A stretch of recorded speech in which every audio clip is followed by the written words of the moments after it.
The private terminal of Apex Airways shimmered under the sterile glow of recessed lighting.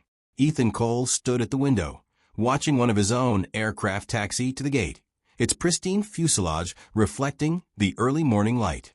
He had spent years building this empire, his name etched in every boardroom, every financial report, every sleek advertising campaign. Yet in all that time, he had become a stranger to the world he ruled. The reports were troubling. Declining customer satisfaction, high turnover rates, whispers of discontent among employees. His executives had explanations, of course: tight profit margins, economic shifts, inevitable restructuring. But something about the way they reassured him felt too polished, too convenient. Real leadership wasn't about sitting in a glass tower, approving policies designed by people who never set foot in a cargo hold or walked the aisles of a crowded cabin. So he made a decision. He would see the truth for himself. Disguised as Ethan Carter, a newly hired maintenance worker, he walked through the employee entrance at JFK, his presence unnoticed among the steady stream of uniformed staff. The company ID badge at his chest was fake, but everything else, his steel-toe boots, the oil-smudged jumpsuit, the uncertainty tightening his throat, was real. He had spent the last few weeks training for this, just enough to pass as competent without drawing suspicion. His first task was simple: board Flight 417 to Los Angeles, riding along as part of the ground crew. A test run, a chance to observe. He kept his head down as he entered the aircraft through the rear service door, stepping aside as flight attendants bustled past, their faces drawn with exhaustion. "Another one? You must be new," a voice cut through the cabin. Ethan turned. A woman in her late 30s stood with her arms crossed, her dark eyes assessing him. Maria Delgado, he recalled from the roster. Senior flight attendant. Single mother. 13 years with Apex Airways. "Yeah," Ethan said, adjusting the strap of his tool bag. "Just started last week." Maria gave him a once-over, unimpressed. "Lucky you," she said. "Hope you like getting yelled at for things you can't control." She turned away before he could respond, already moving down the aisle to where another attendant was wrestling with an overhead bin. Ethan exhaled slowly, stepping further into the aircraft as passengers began boarding. He took a seat in the back row, pretending to check the maintenance panel while listening to the murmur of voices around him. This airline used to be decent. Cutbacks everywhere. You can feel it. The staff's exhausted. Heard they're downsizing again. Typical corporate greed. His jaw tightened. He had expected some complaints, but hearing them in real time, unfiltered, made his stomach turn. A man in business class leaned toward his seatmate, lowering his voice. "You know what I heard? They're slashing the maintenance budget to boost profits. That's why delays are up. Can't run an airline on skeleton crews forever." Ethan forced himself to stay still, his pulse hammering. If there was any truth to that claim, he hadn't signed off on it. Who had? He was still processing when the pilot's voice came over the speakers. "Ladies and gentlemen, this is Captain Jake Reynolds speaking. We're set for an on-time departure, weather looks clear, and we should be landing in Los Angeles ahead of schedule." Ethan looked toward the cockpit door. Jake Reynolds, one of the airline's most experienced pilots. There had been a memo about him recently, something about increasing his flight hours beyond the usual limits. The safety demonstration began, led by Maria and her team. He watched as she smiled through the script, professional and composed, but there was a weight in her expression, a tiredness that went beyond lack of sleep. As the plane taxied to the runway, Ethan braced himself. This wasn't just about listening anymore. It was about understanding. And from what he had seen so far, he didn't like what he was beginning to understand. The flight had settled into its usual rhythm. Passengers buried in their tablets, murmuring over in-flight menus, or reclining for a restless nap. The cabin hummed with a low drone of engines, but beneath the routine, Ethan sensed something heavier, a quiet strain that pulsed beneath every interaction. From his vantage point near the rear of the aircraft, he watched the crew move through their duties with a precision that felt more like survival than service. Maria, the senior flight attendant, had barely stopped moving since takeoff. She poured coffee with mechanical efficiency, responded to passenger requests with the ease of someone who had done this 1,000 times before, but her smile never quite reached her eyes. "Excuse me, a passenger in 14B called, waving Maria over. This seat is supposed to recline, but it's stuck." Maria forced a polite nod. "I'll see what I can do." She pressed the button repeatedly, but the seat refused to budge. Ethan recognized the model. A quick adjustment under the panel could fix it, but Maria didn't have the time. He moved down the aisle, crouched discreetly, and used his tools to realign the mechanism. The seat clicked into place. The passenger sighed in relief. Finally, "Thank you." Maria turned, her brows furrowing as she took him in. "You didn't have to do that." He shrugged. Seemed easier than letting him complain for the next 5 hours. A smirk flickered across her face before she hid it behind exhaustion. "Well, if you're planning to fix all of Apex's problems, you'll need a longer flight." She disappeared into the galley before he could respond, leaving him with the words hanging in the air. As the hours stretched on, Ethan blended into the background, listening, observing. He overheard snippets of conversation between passengers, the usual gripes about legroom and overpriced snacks, but what caught his attention was a conversation 2 rows ahead. A sharply dressed man leaned toward his seatmate, lowering his voice. "It's worse than they're letting on. I know a guy in corporate. Says the board's planning major layoffs in the next quarter. Hundreds of jobs gone just to pad the shareholders." Ethan's fingers tightened around the strap of his tool bag. Layoffs? No one had mentioned that to him.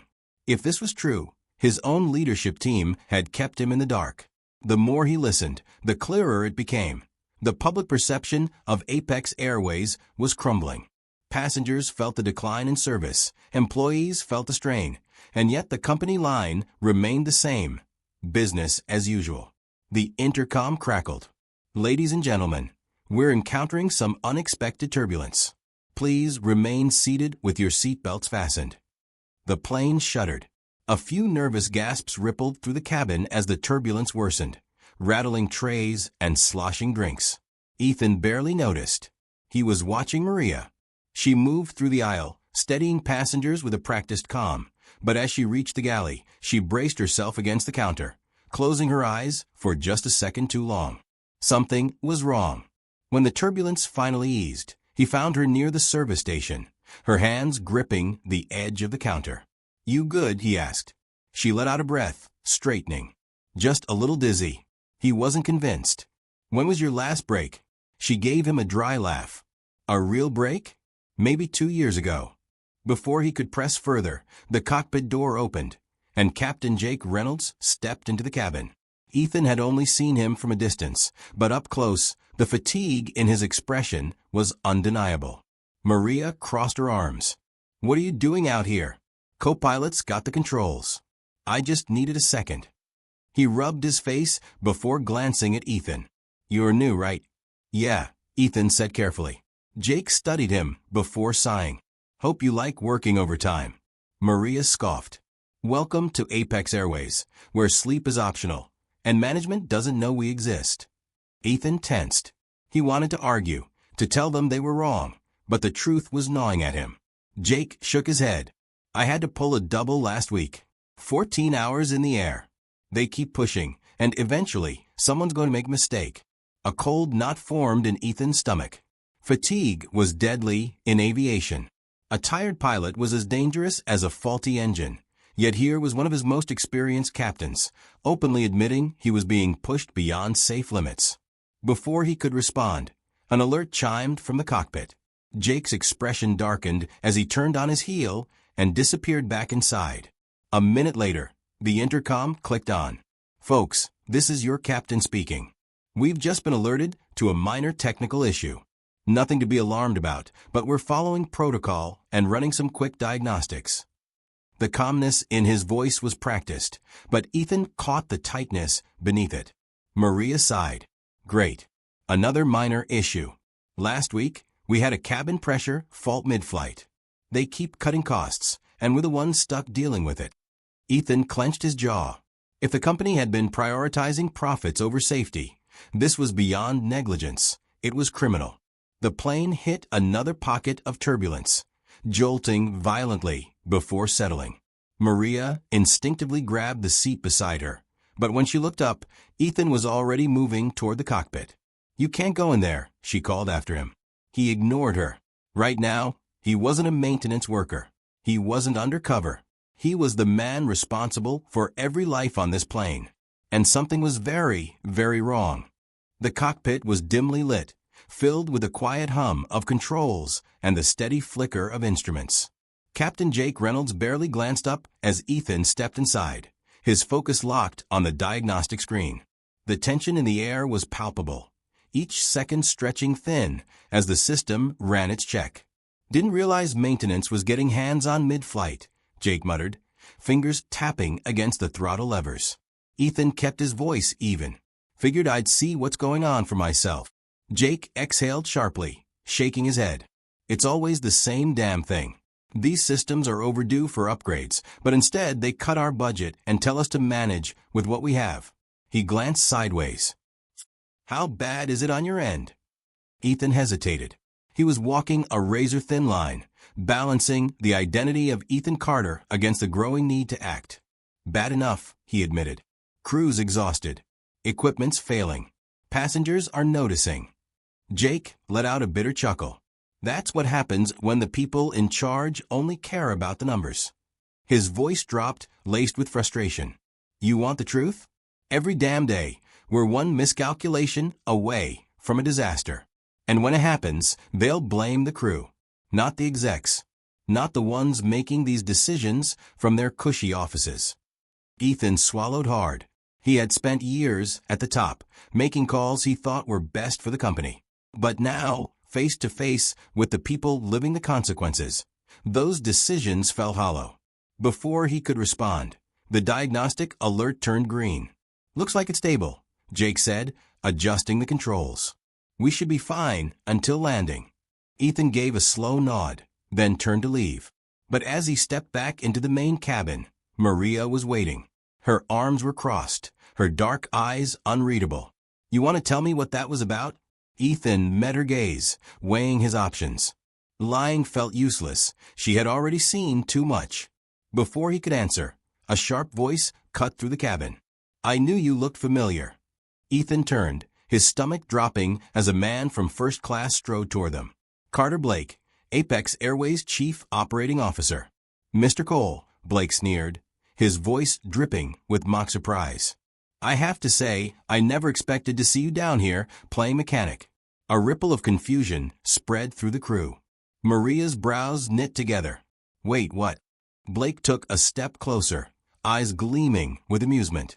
"Oh, he didn't tell you? This isn't some new hire. This is Ethan Cole, our beloved CEO." Silence. Then a sharp intake of breath. Maria's face hardened, her exhaustion burning into something sharper. Ethan forced himself to meet her gaze. "Maria, I..." Her voice was quiet, but it cut like a blade. "How long?" He swallowed. "A few weeks." A humorless laugh escaped her lips. "A few weeks. Pretending to be one of us. Watching. Listening." Her fists clenched at her sides. "Did you enjoy the show, Mr. Cole?" Ethan took a step forward. "It wasn't like that." "Then what was it?" Her voice cracked. "A social experiment? A publicity stunt?"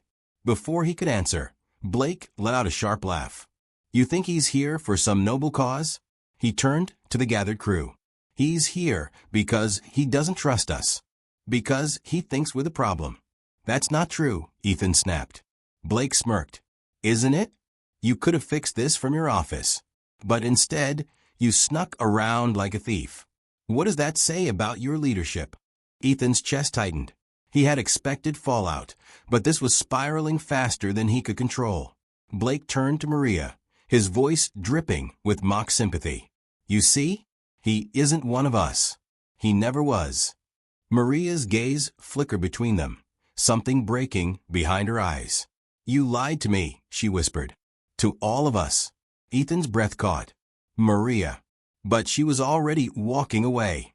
The weight of his deception settled in his chest like a stone. Around him, the crew was whispering, passengers watching with curiosity. Blake had turned this into a spectacle, and Ethan knew exactly why.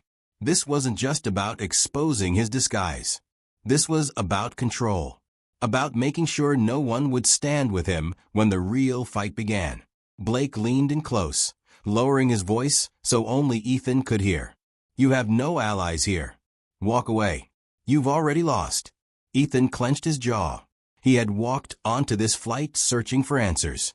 Now he had one. His own company was turning against him. And the battle was just beginning.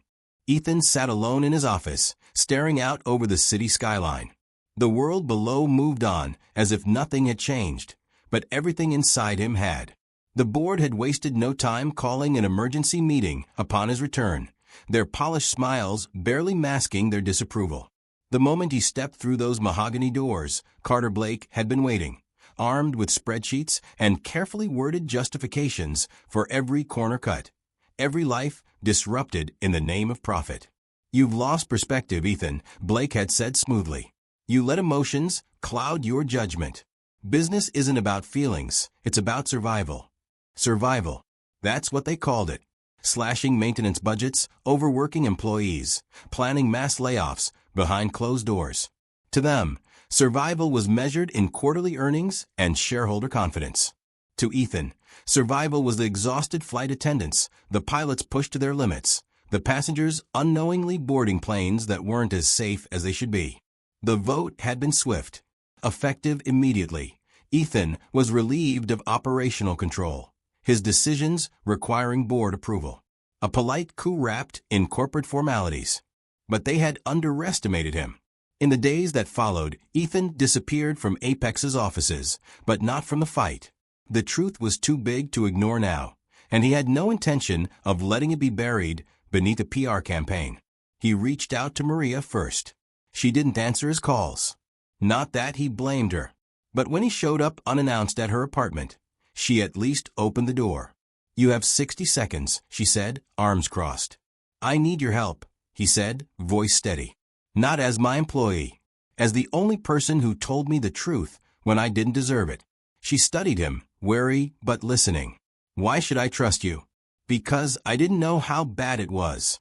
And now that I do, I won't stop until I fix it." Silence stretched between them, heavy with unspoken resentment. Then finally, Maria exhaled. "What's your plan?" The plan came together in pieces: whistleblower testimonies, internal documents proving cost-cutting at the expense of safety, leaked communications confirming the planned layoffs. With Maria's help, Ethan connected with the people whose voices had been silenced, mechanics who had been ordered to approve faulty equipment, pilots pressured into flying past safe limits, employees disciplined for speaking out. The media caught wind first. Then the stockholders. At first, the board dismissed the uproar as temporary, a minor inconvenience that would pass once the news cycle moved on. But then the numbers started dropping. Passengers canceled flights, investors pulled back, and suddenly, the same executives who had pushed Ethan aside were scrambling for control. A week later, the boardroom was full again, but this time, Ethan wasn't the one on the defensive. Blake sat at the head of the table, his usual arrogance fraying at the edges. "You're destroying this company," Blake spat, slamming his hands against the table. Ethan leaned forward, calm. "I'm saving it," Blake scoffed. "You think firing a few executives and making speeches about ethics will fix this?" "No," Ethan said simply. "But removing the people who put profits over safety is a start." The final blow came from the shareholders themselves. The company's public image was in freefall, and confidence in the board had shattered. In a stunning reversal, Ethan was reinstated as CEO, this time with full control. Blake was escorted out before the meeting even ended. But power wasn't the goal. Change was. The first act under his reinstatement was clear: reinstating fair working conditions, increasing maintenance budgets, ensuring no pilot or attendant was pushed beyond safe limits. He made Maria a senior consultant on employee relations, giving her a direct line to executive decisions. Jake was granted oversight in flight operations, ensuring safety took priority over efficiency. Weeks later, Ethan boarded a flight, not as an undercover worker, not as a CEO on a press tour, but as a passenger. He watched as Maria moved through the cabin, exhaustion replaced with something lighter. He met Jake's nod through the open cockpit door, a silent understanding passing between them. As the plane took off, Ethan looked out the window, the skyline shrinking beneath him. He had come into this world believing leadership was about vision and strategy. But real leadership wasn't built in boardrooms.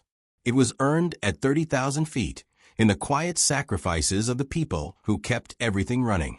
And this time, he wouldn't forget it.